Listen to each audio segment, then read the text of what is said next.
방금 이 트럼프 대통령의 메시지는 좀 어떻게 보십니까? 일단은 이란의 무기라고 하면 두 가지 정도가 있겠죠. 예. 신성영 의원 잘 설명해 주신 것처럼 핵무기가 하나 있을 것이고 두 번째가 석유죠. 석유. 두 가지인데 핵무기 같은 경우는 우리가 1차 이란 전쟁, 이스라엘에서 작년 말에 벌어졌던 이란 전쟁에서 핵 개발자들을 비롯한 주요 핵시설들을 모두 다 타격을 하지 않았습니까? 그렇기 때문에 1차적으로 무력화가 된 것이고 이번에 2차전이 벌어지게 되면서 사실상 이란의 핵사살 능력은 말살이 됐다라고 지금 평가들을 하는 것 같아요. 핵을 쓸 수가 없다는 거죠, 이제 이란이. 네, 핵무기의 이제 비대칭 전력 자체를 활용하기가 어려워졌다. 라고 평가를 하는 것이고 지금 유일하게 이 호르무즈 해협을 장악을 한 상태에서 이 세계 이 유가의 어떤 뭐 중추적인 역할을 하고 있지 않습니까? 석유 수입의 20% 정도를 하루에 관할을 하고 있다라고 평가를 받는데 네, 이런 문제만 해결이 된다라고 하면 사실상 미국 입장에서는 더 이상 이 중동적 특히 이제 이란 같은 경우를 위협적으로 생각할 이유가 전혀 없는 거죠. 그렇기 때문에 트럼프 대통령은 이렇게 이야기를 할 수 있는 것인데 문제는 우리나라와 같은 이제 자원이 나지 않는 국가들은 직격탄을 맞을 수밖에 없다라고 하는 겁니다. 오늘 유가가 배럴당 110달러를 넘어섰거든요. 이 유가가 10달러만 늘어나도 우리가 매년 이 수입을 할 때, 원유 수입을 할 때, 그러니까 이게 비용에 전가되는 것까지 해서 15조 원 이상을 추가적으로 소비를 하게 됩니다. 15조요? 네, 10달러가 늘어날 때마다. 근데 지금 이번 이란전 발발 이후에 40달러 정도가 늘어났거든요. 그렇다라고 하는 것은 우리가 올해 이 경상수지 흑자 폭이 대폭 감소될 수밖에 없다. 한 6, 70조 정도를 우리가 추가적으로 손실을 볼 수밖에 없는 상황이 됐다라고 하는 거고 일단 당장 그 차에 기름 넣는 것부터 애로사항이 생기는 거죠. 그렇죠. 지금 뭐 담합을 잡니 뭐 상한제를 하니 어쩌니 얘기를 하지만 이미 이건 온몸으로 체감이 되는 문제인 것이고 당장 눈에 안 보인다라고 하더라도 이것이 모든 기업의 이 생산 공정의 기본 작동하는 에너지가 어디서 나오겠습니까? 다 석유에서 나오는 거거든요. 그렇기 때문에 이건 다 비용이 전가되고 상승 요인이 될 수밖에 없는 거죠. 그러면 이제 수출할 때 가격 경쟁력, 이제 국내 물가 측면 모두 다 상승을 하기 때문에 우리 경제 심각한 타격이 될 수밖에 없고요. 그래서 지금 미국의 사정은 사정대로 두더라도 우리나라가 지금 제대로 대응을 해야 됩니다. 그나마 윤석열 정부에서 한 600억 배럴 정도를 확보를 해놨다라고 미리. 해서 그렇죠.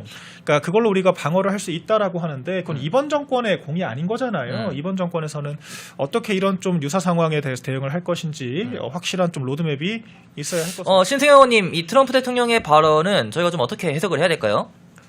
이란을 두려워했던 데는 이유가 있지만 이제 그렇지 않다. 그러니까 아마 걸프국들이 중동 지역 국가들이 이란을 두려워했던 데 지금까지 두려워했던 데는 이유가 있지만은 이제 그렇지 않다라고 트럼프 대통령이 좀 호언장담하듯이 말을 했단 말이죠. 이 승전에 대한 어떤 의지를 저는 표출을 한 어떤 말이라고 저는 표현을 드리고 싶고 지금 전쟁 발발하자마자 2월 28일 날 전쟁 발발 우리나라 시간은 3월 1일 새벽이었습니다. 그 발발하고 나서 공식적으로 뭐 스페인이라든지 영국 이런데 뭐 스페인 같은 경우는 미군에 있는 공군기지의 사용을 불허했잖아요. 처음에는 뭐 지금도 좀 이 전쟁 참여에 대한 거를 굉장히 좀 주저하고 있는데 그 유럽도 강경 공격을 했습니다. 그 발언으로의 공격을 했었는데 스페인하고는 뭐 무역을 끊겠다. 영국엔 지금 처칠이 없다. 이런 발언을 해가면서 트럼프가 그때 유럽의 참전 의지를 돋았습니다. 그 후에 지금 실제로 뭐 이란이 어떤 행동들을 하고 있냐면 뭐 이란 중동 국가를 이제 뭐 인정 사정할 거 없이 그냥 다 폭격하고 있지 않습니까? 무차별적으로. 무차별. 뭐 두바이라든지 키프로스에 있는 영국 공군 기지도 뭐 이제 뭐 드론을 보내서 이제 공격을 하고 이렇게 감행을 했는데 지금 나토라든지 유럽 서방 국가들이 굉장히 많은 전함을 파견을 하고 있다라고 합니다. 그래서 그 유럽에 있는 국가들도 중동에 이란을 제외한 국가들을 도움을 주겠다. 이렇게 표현을 하고 있어요. 그러니까 이거는 이란 너네들 이제 개기지 말고 서방하고 미국이 다 나서고 지금 이란이 사실 믿고 있는 건 뭡니까? 그 호르무즈 해협 바로 앞에 본인들의 지리적 이점 그거 하나를 믿고선 이렇게 말 그대로 나대고 있는 거예요. 그러니까 이 어떻게 보면 유가를 통제하면서 그렇죠. 이것이 사실 마지막 남은 동아줄이지 않겠습니까? 이란 입장에서는. 네. 그런데 이제 많은 이제 서방부터 전 세계, 미국부터 다 여기에 지금 참전을 의지를 지금 하고 뭐 군함도 파견하고 이란 너네가 지금 말 그대로 꼬장을 피고 있는 이런 행동들에 대한 것들을 하지 말라고 이제 계속 압박 수위를 높이니까 이런 말까지 하면서 이제 승전의 어떤 기치를 더 높이려는 게 의도가 아닌가 합니다. 박명 대변인님은 방금 이 트럼프 대통령의 메시지는 좀 어떻게 보십니까? 일단은 이란의 무기라고 하면 두 가지 정도가 있겠죠. 예. 신성영 의원 잘 설명해 주신 것처럼 핵무기가 하나 있을 것이고 두 번째가 석유죠. 석유. 두 가지인데 핵무기 같은 경우는 우리가 1차 이란 전쟁, 이스라엘에서 작년 말에 벌어졌던 이란 전쟁에서 핵 개발자들을 비롯한 주요 핵시설들을 모두 다 타격을 하지 않았습니까?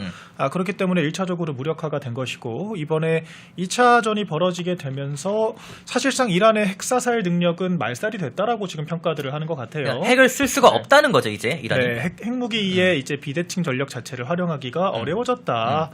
라고 평가를 하는 것이고 지금 유일하게 이 호르무즈 해협을 장악을 한 상태에서 이 세계 이 유가의 어떤 뭐 중추적인 역할을 하고 있지 않습니까? 석유 수입의 20% 정도를 하루에 관할을 하고 있다라고 평가를 받는데 네, 이런 문제만 해결이 된다라고 하면 사실상 미국 입장에서는 더 이상 이 중동 지역 특히 이제 이란 같은 경우를 위협적으로 생각할 이유가 전혀 없는 거죠. 그렇기 때문에 트럼프 대통령은 이렇게 이야기를 할 수 있는 것인데 문제는 우리나라와 같은 이제 자원이 나지 않는 국가들은 직격탄을 맞을 수밖에 없다라고 하는 겁니다. 오늘 유가가 배럴당 110달러를 넘어섰거든요. 이 유가가 10달러만 늘어나도 우리가 매년 이 수입을 할 때, 원유 수입을 할 때, 그러니까 이게 비용에 전가되는 것까지 해서 15조 원 이상을 추가적으로 소비를 하게 됩니다. 15조요? 네, 10달러가 늘어날 때마다. 근데 지금 이번 이란전 발발 이후에 40달러 정도가 늘어났거든요. 그렇다라고 하는 것은 우리가 올해 이 경상수지 흑자 폭이 대폭 감소될 수밖에 없다. 한 6, 70조 정도를 우리가 추가적으로 손실을 볼 수밖에 없는 상황이 됐다라고 하는 거고 일단 당장 그 차에 기름 넣는 것부터 애로사항이 생기는 거죠. 그렇죠. 지금 뭐 담합을 잡니 뭐 상한제를 하니 어쩌니 얘기를 하지만 이미 이건 온몸으로 체감이 되는 문제인 것이고 당장 눈에 안 보인다라고 하더라도 이것이 모든 기업의 이 생산 공정의 기본 작동하는 에너지가 어디서 나오겠습니까? 다 석유에서 나오는 거거든요.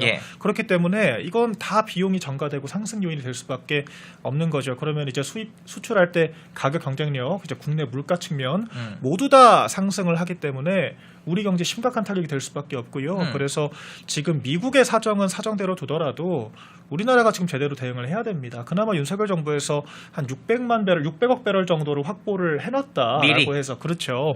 그러니까 그걸로 우리가 방어를 할 수 있다라고 하는데 그건 이번 정권의 공이 아닌 거잖아요. 이번 정권에서는 어떻게 이런 좀 유사 상황에 대해서 대응을 할 것인지 확실한 좀 로드맵이 있어야 할 대변인 것으로. 그러면은 하나 더 묻고 싶은 게 이 호르무즈 해협. 지금 이란이 마지막으로 쥐고 있는 동아줄 이건데 트럼프 대통령이 오늘 메시지도 그렇고 자 사진 보시면은 이전에도 트럼프 대통령은 이란에 대해서 이렇게 말했습니다. 이란은 모든 통신을 파괴했고 해군 공군 종말 수준이다. 순조롭다라고 일사천리다라고 공언을 했어요. 그러면은 이 호르무즈 해협에 대해서 뭔가 방안이 있어서 저런 식으로 말을 하는 걸까요? 미국이?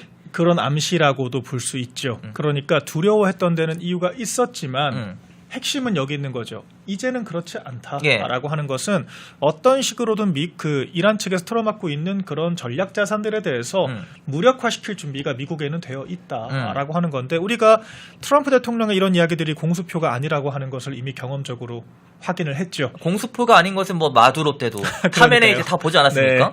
그래서 미국을 만만하게 봤다가 지금 어떻게 됐습니까? 독재 국가들이 그런 것들을 봤을 때 이게 뭐 정확하게 호르무즈 해협을 겨냥한 메시지인지까지는 모르겠습니다만 지금 미국 측에서는 지금 이란이 저항할 수 있는 모든 경우의 수에 대응할 수 있는 역량을 갖췄다라고 하는 자신감을 보여준 것으로 생각이 되고요. 네, 지금 이란이 더 거세게 항전을 하고 있는 모습으로 가고 있기 때문에 트럼프 대통령 입장에서는 무력을 동원해서라도 문제를 개선하겠다, 해결하겠다라고 하는 의지를 보여준 것으로도 볼 수 있을 것 같습니다. 펜앤마이크에서 추천하는 영상도 보고 가세요. 다른 영상도 즐기시려면 구독 버튼을 꼭 눌러주세요.